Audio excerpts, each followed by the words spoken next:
Marilah kita berdoa menurut agama dan kepercayaan masing-masing. Berdoa, saya persilakan.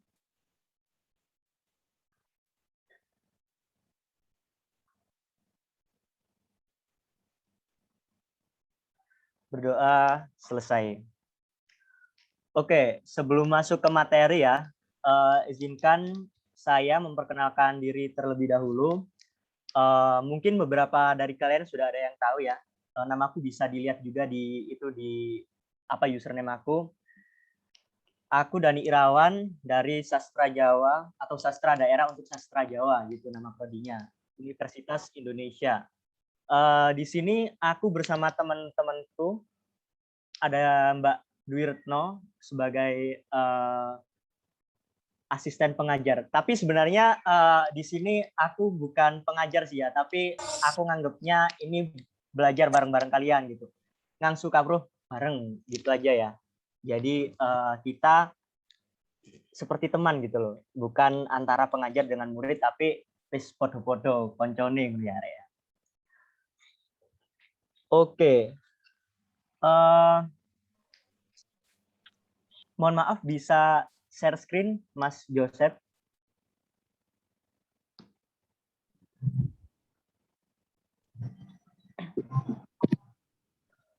Maaf Mas, ini masih blur Mas.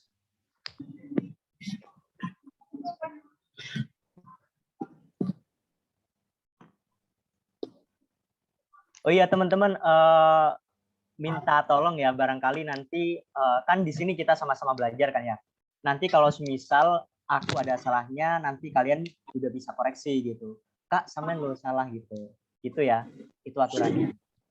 Buat teman-teman panitia juga saya nanti mohon bantuannya ya kalau saya mengalami kesalahan atau kesulitan. Mas Joseph bisa di itu dulu Mas, pas sebelum share screen itu yang apa, checklist yang apa tuh, pokoknya sebelah itu loh Mas, share audio itu di checklist dulu biar nggak ngeblur.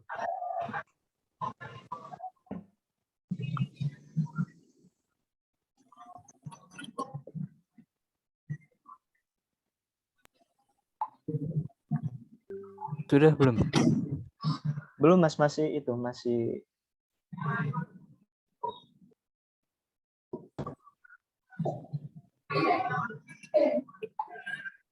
Sama mulai Mas?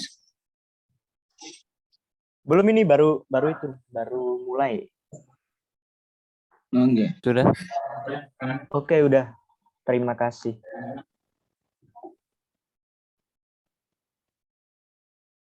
Bentar ya.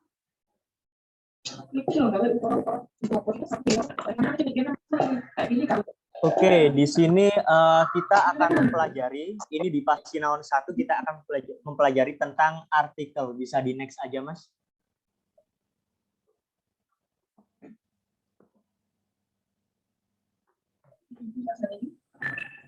Nah, di sini sasaran kita setelah pengajaran ini, siswa itu diharapkan bisa, yang pertama itu mengidentifikasi, memahami, dan menganalisis teks non-sastra secara lisan dan tulis. Yang kedua adalah menginterpretasikan, menanggapi, dan mengekspresikan isi teks non-sastra secara lisan dan tulis. Nah, sebelumnya ini kan disinggung ya, masalah teks non-sastra. Nah, mungkin dari kalian sudah tahu kalau teks itu dibagi menjadi dua, ada yang teks non-sastra dan juga ada yang teks sastra.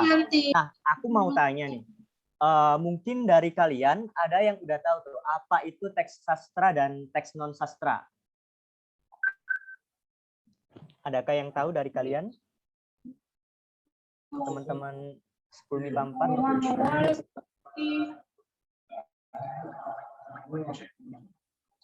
Oke, jangan malu-malu. Josephira sudah on mic ya itu ya. Apakah sudah paham apa itu teks sastra dan teks non-sastra? Oke, mungkin sementara masih malu-malu ya kalian ya, jadi nggak berani menjawab itu. Oh iya, Mita, apakah mau menjawab? On mic. Oh iya, oke. Jadi teks sastra itu, aku sebelumnya akan menjelaskan teks sastra ya. Teks sastra itu teks yang biasanya bersifat imajinatif atau merupakan suatu sebuah imajinasi dari pengarangnya atau orang yang membuat karya sastra tersebut, dan bahasa yang digunakan itu biasanya cenderung bahasa yang dipercantik gitu loh. Ono pacaane gitu, coro-corone. Atau ada gaya bahasanya gitu. Nah, sementara kalau teks non sastra itu kebalikan dari teks sastra. Oke, Mas, bisa next. Nah, karena yang kita pelajari hari ini itu artikel, maka artikel ini tuh masuk ke dalam teks non sastra gitu ya. Nah, yang akan kita pelajari yaitu tinggi struktur artikel dan jenising artikel, dan juga analisis isi artikel. Ya, Taufik Dino, bagaimana Ahmad Wildan? Apakah ada yang mau disampaikan? Oh, sepertinya tidak ya. Oke, Mas, next aja, Mas. Nah, kenapa kok artikel masuk ke dalam teks non sastra ya? Itu kenapa? Karena artikel ini memiliki karakteristik yang dimiliki oleh teks non sastra, seperti yang bisa kalian lihat ya. Yang pertama itu duweni sifat nyoto utawa objektif, memiliki sifat nyata atau objektif. Di sini mungkin ada yang bisa menjelaskan apa itu sifat objektif itu apa gitu. Ya, silakan Givi, sepertinya on mic ya. Adakah yang bisa menjelaskan? Langsung browsing nggak apa-apa gitu. Karena kalau kalian aktif itu akan dapat nilai tambahan, lumayan kan ya. Iya, Mita, silakan. Sepertinya on mic ya. Dijelaskan, Kak. Ya, sifat objektif itu yang bagaimana gitu.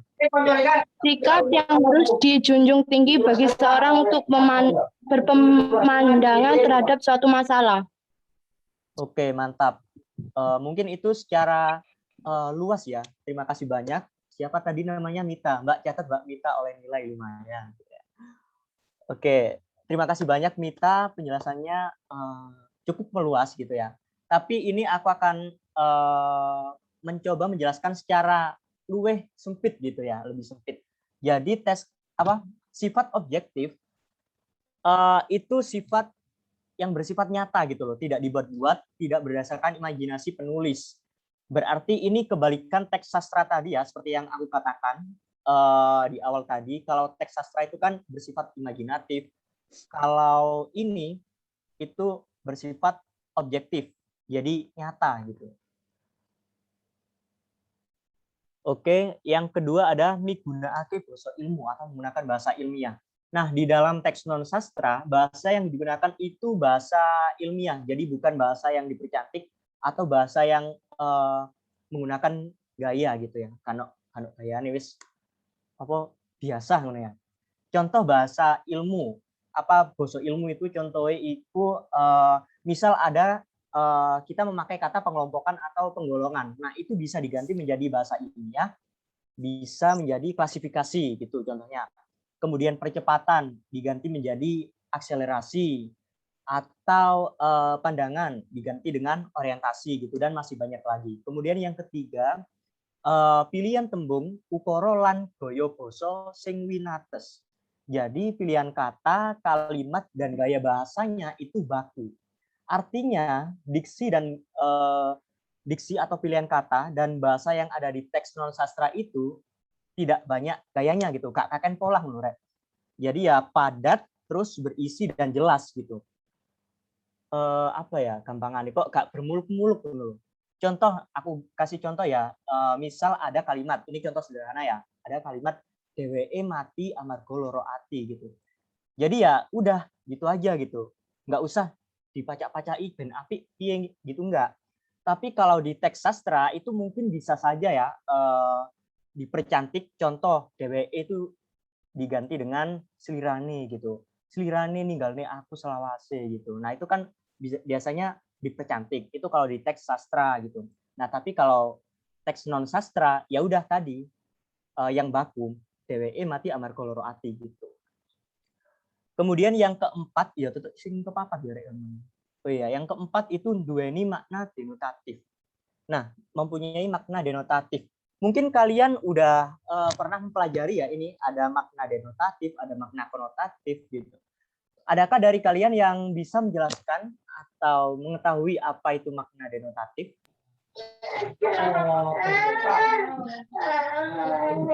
Ya, Mita silakan. Masuk Mita mana? Sing lian Denotatif adalah suatu pengertian yang dikandung sebuah kata secara objektif. Ya, bisa diulangi Mita, gimana Mita? Denotatif adalah suatu pengertian yang dikandung sebuah kata secara objektif.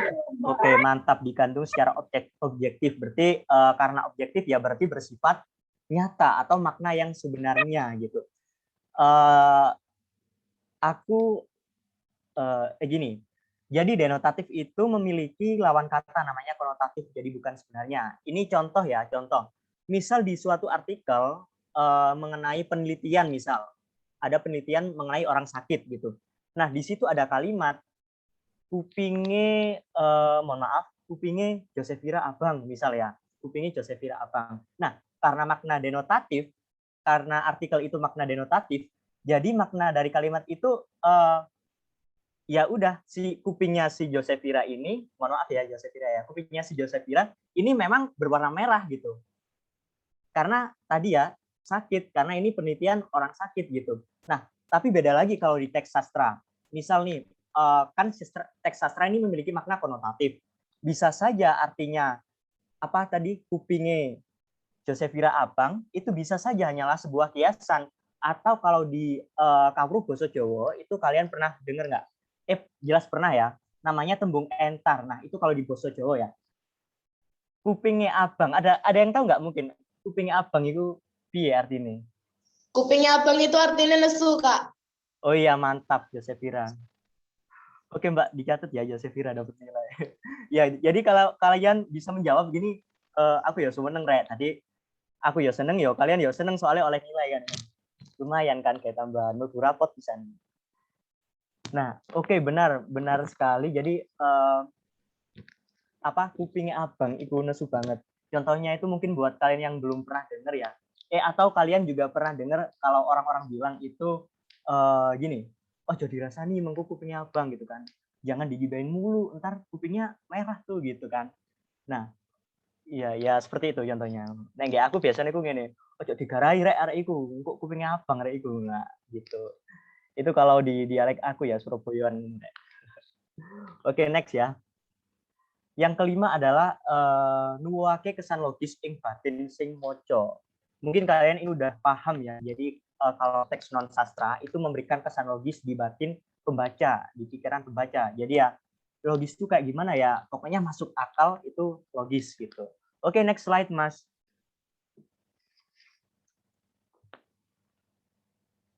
Nah, ini nih kemarin aku udah share ya, berarti ini kalian udah membaca. Aku yakin kalian semua udah membaca ini. Nah, ini adakah yang bisa menerjemahkan ke dalam bahasa Indonesia mungkin? Atau aku tunjuk ya ini ya, kalau nggak ada yang itu. Ayo bisa mencoba siapa? No Eka, silakan. Sepertinya on mic ya. Karangan yang dibuat untuk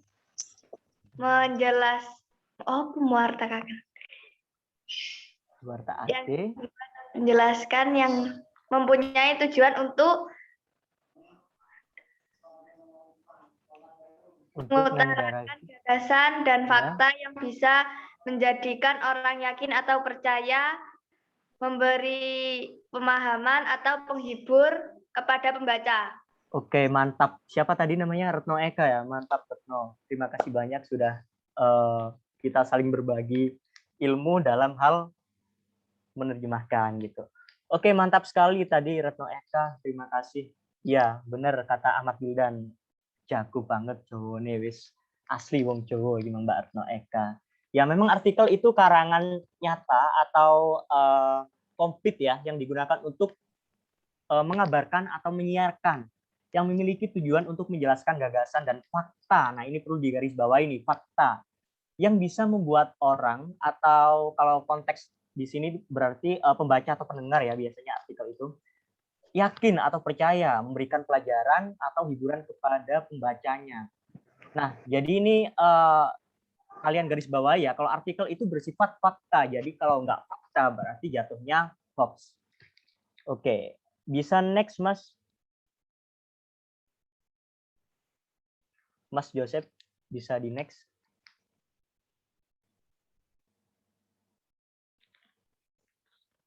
Oke, terima kasih.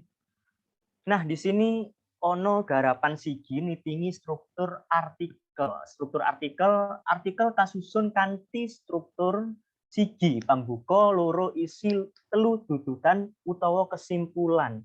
Nah, ini kalian mungkin sudah tahu ya apa itu pambuka. Pambuka itu pembukaan, isi yo isine. Terus dudutan atau kesimpulan itu biasanya juga dipakai sebagai penutup. Nah, mungkin biar menyingkat waktu ya, ini nanti aku akan menjelaskan sekalian yang ada contohnya di belakang. Jadi kita skip aja langsung di yang bawah, jenis-jenis artikel atau jenising artikel. Nah, yang pertama itu ada artikel eksploratif. Nah, artikel eksploratif itu seperti yang kalian baca ya, artikel yang menjelaskan kenyataan atau fakta berdasarkan penalaran penulis, seperti contohnya itu penemuan baru gitu ya. Itu ada tulodonya, itu panemon barang antik atau penemuan barang antik gitu. Nah, adakah dari kalian yang bisa menyebutkan atau memberikan contoh artikel yang berisi apa sih yang termasuk artikel eksploratif itu gitu? Kalian bisa nggak memberikan contoh lain selain panemon barang antik? Contohnya apa? Silakan. Siapa? Ya, yang cowok boleh. Oke, yang cowok. Banyak yang on cam ya ini ya, mantap. Siapa nih yang cowok? Bentar ya, aku panggil ya. Satya bisa nggak? Gak usah izin, Rek. Atau siapa nih? Gia. Bisa nggak, Gia? Oh iya, selamat ya, Gia. Maksudnya terima kasih banyak udah hadir kemarin. Katanya ada kendala ya, tapi dia mengusahakan hadir. Jadi oke, wis mantap. Senang aku nih kira. Oke, kalau mungkin kalau teman-teman yang lain nggak berani menjawab ya, aku yakin kalian emang udah bisa memberikan contoh, tapi mungkin kurang pede gitu aja ya. Kalau gitu Mita tadi ya, Mita mungkin tadi mau apa? Oh Gia ya, Gia udah on mic nih, mau memberikan contoh ya Gia? Contoh apa? Contoh artikel eksploratif.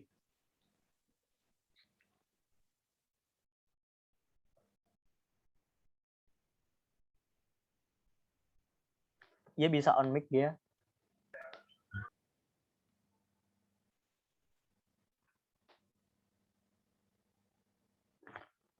Oh patah-patah ya. Oke next aja deh Mita. Sepertinya tadi on cam ya. On cam apa? On mic ya. Silakan. Contoh artikel eksploratif. Tadi aku sempat dengar loh suaranya Mita loh. Nggak jadi wes Kak. Loh nggak apa-apa. Kenapa? Ini itu loh apa? Udah wes ono tulodone kira panemon barang antik. Nah, berarti kalian bisa mungkin memberikan contoh yang lain gitu apa? Gimana? Givi? Udah on mic? Makalah penelitian. Makalah penelitian.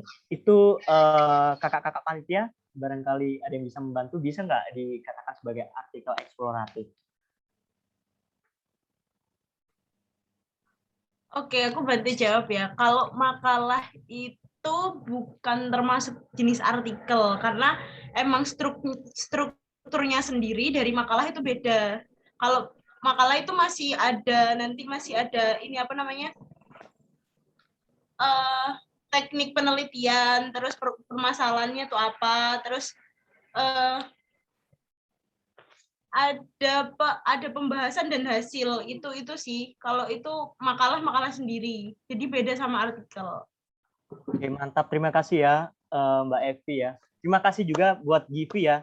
Mantap banget itu tadi jawabannya. Jadi kita berkat jawabannya Givi kita dapat ilmu baru nih mengenai makalah gitu, perbedaan antara makalah dengan artikel gitu. Givi nih termasuk itu ya oleh nilai gitu karena udah berani bicara gitu. Salah nggak apa-apa gitu. Oke, next ya. Tutup endi Mang Rek? Tekan ngendi mau? Oh ya, artikel eksplanatif ya. Yang kedua adalah artikel eksplanatif. Artikel yang menjelaskan masalah yang bisa dipahami oleh pembaca. Dari namanya saja kita mungkin udah tahu ya eksplanatif. Kalau bahasa Inggris explanation, soal Inggris aku Rek. Berarti explanation berarti apa? Keterangan ya, keterangan atau menjelaskan. Jadi artikel eksplanatif itu menerangkan suatu hal atau masalah berdasarkan sudut pandang dari penulisnya gitu.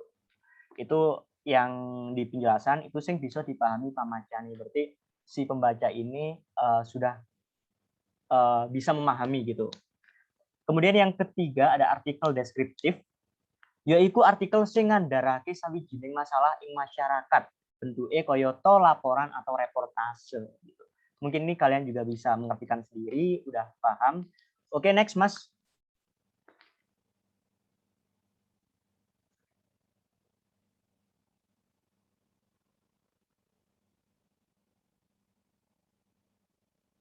Oke, bentar. Maaf, kepencet. Oke, yang keempat artikel prediktif. Yaiku artikel sing isine petungan utawa ramalan apa kang dumadi ing menggone manut petungane panulise. Berarti artikel yang berisikan perhitungan atau ramalan apa yang terjadi di masa mendatang menurut perhitungan penulisnya. Contohnya itu misal artikel yang menjelaskan mengenai perakiraan cuaca wilayah Ambulu misal seminggu mendatang gitu kan, yang bersumber dari BMKG gitu. Nah, itu bisa dikatakan sebagai artikel kalau bentuk-bentuknya bentuk artikel gitu. Jadi ini tuh perkiraan tapi berdasarkan fakta ilmiah gitu loh. Karena perlu diingat lagi ya, artikel itu berdasarkan fakta tadi ya. Kan ini kalau semisal perakiraan cuaca itu udah ada faktanya dari BMKG. Nah, itu bisa dikatakan sebagai artikel prediktif. Kalau misal ya ini ada contoh Mbak Evi meramalkan bahwa artis Z akan cerai di tahun 2022 misal gitu ya. Nah, itu kan mungkin kurang bisa ya dikatakan sebagai artikel prediktif karena nggak ada fakta ilmiahnya gitu. Mungkin memang ada tuh beberapa orang mungkin ya yang bisa mengetahui seperti itu, tapi ya kalau nggak ada bukti ilmiah, mungkin ya ini masih mungkin bisa dikatakan hoax gitu aja ya. Oke, yang kelima adalah artikel perspektif. Artikel yang memberikan tuntunan kepada pembaca untuk melakukan suatu pekerjaan sehingga tidak salah dalam menjalankannya. Nah, adakah yang bisa memberikan contoh ini artikel perspektif itu kayak gimana gitu? Oke, siapa? Oh, ini ada request nih dari Mbak Panitia, Ahmad Gildan. Bisa nggak memberikan contoh artikel perspektif? Ini udah ada penjelasannya loh. Kalau artikel perspektif itu artikel yang memberikan tuntunan tumrap sing maca kanggo nindakake sawijining pakaryan. Berarti ini kayak procedure text gitu ya kalau bahasa Inggris. Aku sok-sokan bahasa Inggris mana rek padahal gak iso. Ayo coba Ahmad Wildan. Bisa Mungkin kayak tata tertib gitu, Pak. Tata tertib bisa dijelaskan tata tertib yang bagaimana gitu? Iya, seperti tata tertib sekolah kan juga apa? Pakaryan ya, apa ya berarti ya? Lumayan membagongkan juga ini. Membagongkan, ya Maya. Ini mungkin aku bisa mengartikan lagi ya, menerjemahkan lagi. Artikel perspektif yaitu artikel yang memberikan tuntunan kepada pembaca untuk melakukan suatu pekerjaan. Jadi ini tuh seperti apa sih bahasa Indonesia itu seperti itu loh, petunjuk gitu loh, tutorial gitu. Ahmad Wildan.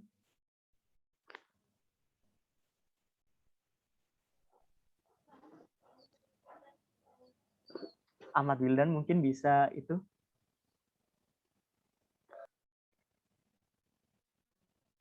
Contoh wes tak kayak iklu. Misal ya, artikel mengenai apa ya sing pekerjaan itu.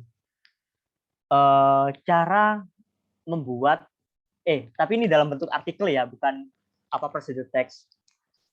Mungkin ini bisa dimasukkan ke dalam artikel perspektif.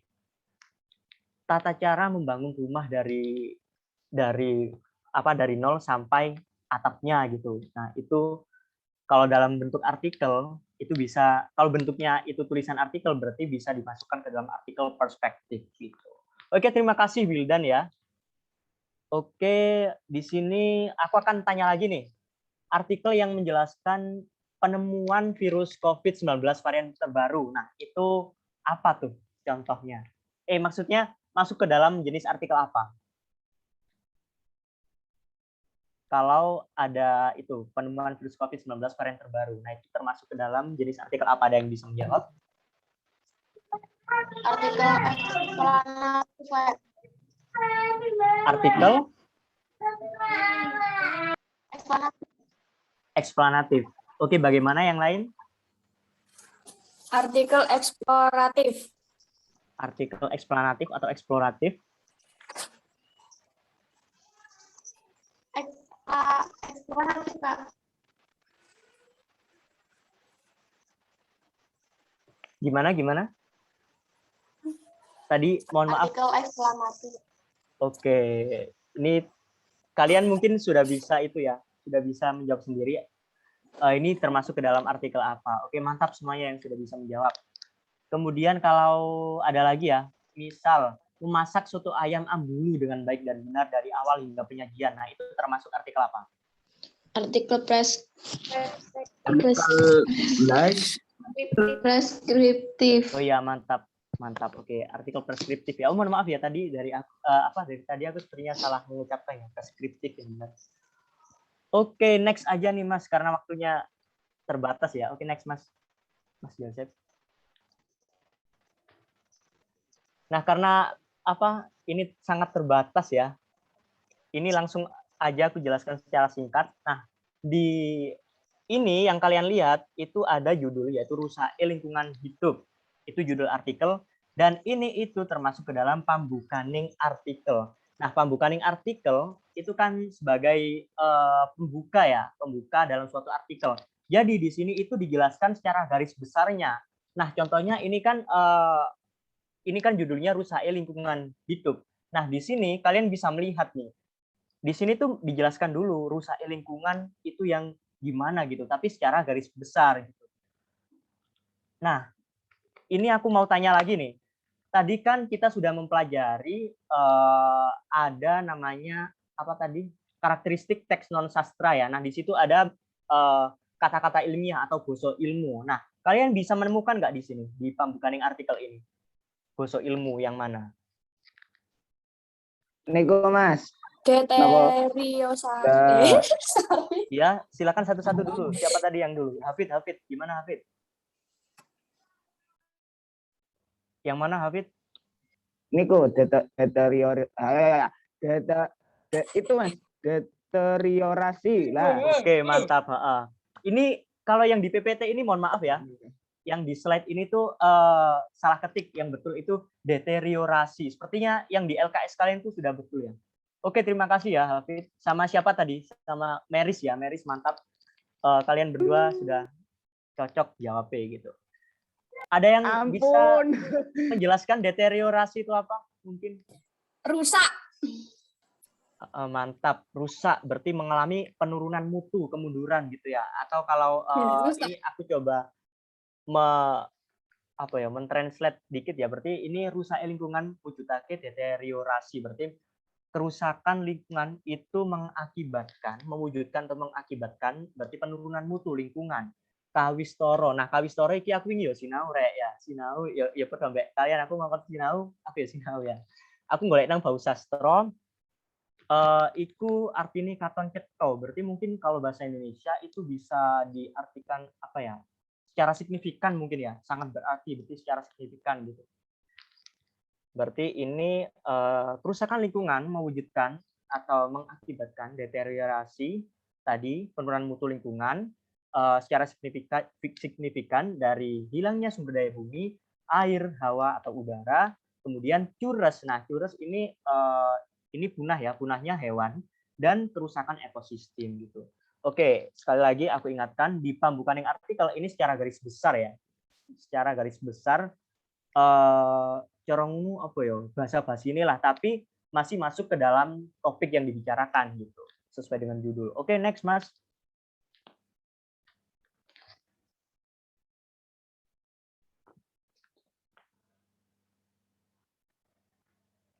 Oke, di sini ada isining artikel. Nah, isining artikel ini berarti isinya artikel. Nah, di sini sifat isining artikel ini tuh semakin mengerucut.